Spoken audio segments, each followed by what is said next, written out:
So, Martin, one of the things that we've discussed in the last couple lectures kind of touched on enunciation, Hmm. how we speak, how we actually pronounce the words. So, let's get into this in a little bit more detail. Of course, we want to avoid things like slurring our words. That's something that's even for native speakers is going to be difficult to understand.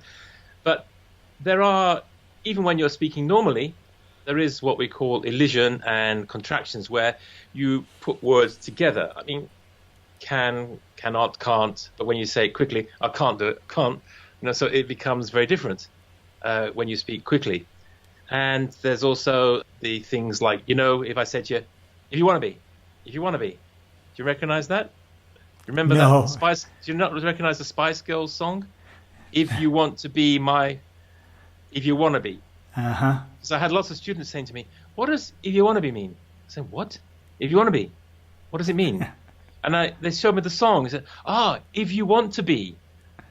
Right. So you run all these words together and they just become this kind of blur of syllables that nobody can understand, or at least not native speakers can't understand. And for example, when we talk about the enunciation as well, we think about mistakes that we make also as children. So for example, when you say, I would have, and when you contract that, it becomes I'd have. When I was a kid, I thought it was I would of. So when I uncontracted it, I would say, oh, yes, I would have done that. And lots of kids I know also felt the same way, I would have. And lots of foreigners also learned that, I would have, because it sounds like of. I would have. You would have as well. Yes, there you go. So these are the kind of things that can cause problems. The interesting thing is that every language has this elision, this running together of words. You hear something and it's just a big jumble of sounds that has no discrete end or beginning. Mm-hmm.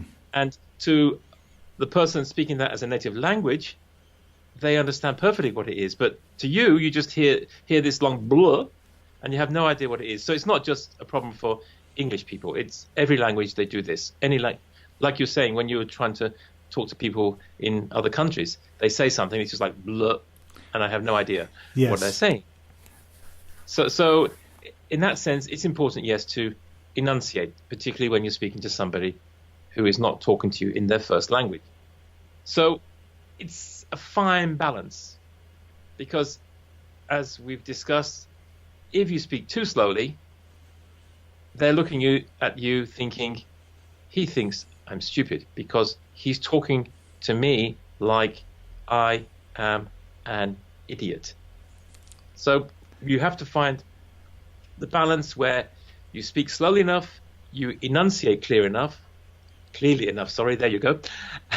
But the other person is comfortable with the way you're speaking to them.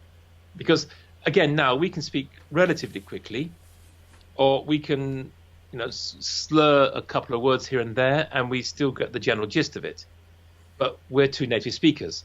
So although we're speaking quite slowly now, because we know our audience might consist of people who don't speak the language as well as us, we are actually, hopefully, not sounding like we're talking two idiots to each other. Yeah, no, those are really good points. And it comes back again to this being aware, right? Being aware of the reaction you're getting from the people around you, because they will have a reaction if they think that you're talking down to them. And also being aware if you're talking too fast and they're not getting it at all. Yes, it's important, yes. So I think, again, those 3 points really go together. Accent reduction, speaking more slowly, and enunciating. If you do nothing else, getting those 3 things right will go a very, very long way to helping people understand you. Yeah. Cool. In our next lecture, we're going to be talking about getting good grades. No, we're not. We're going to talk about grading your language. Come on, Scott. It looked like grade your language. That means you want to get an A, right? Okay, we'll find out. Stay tuned.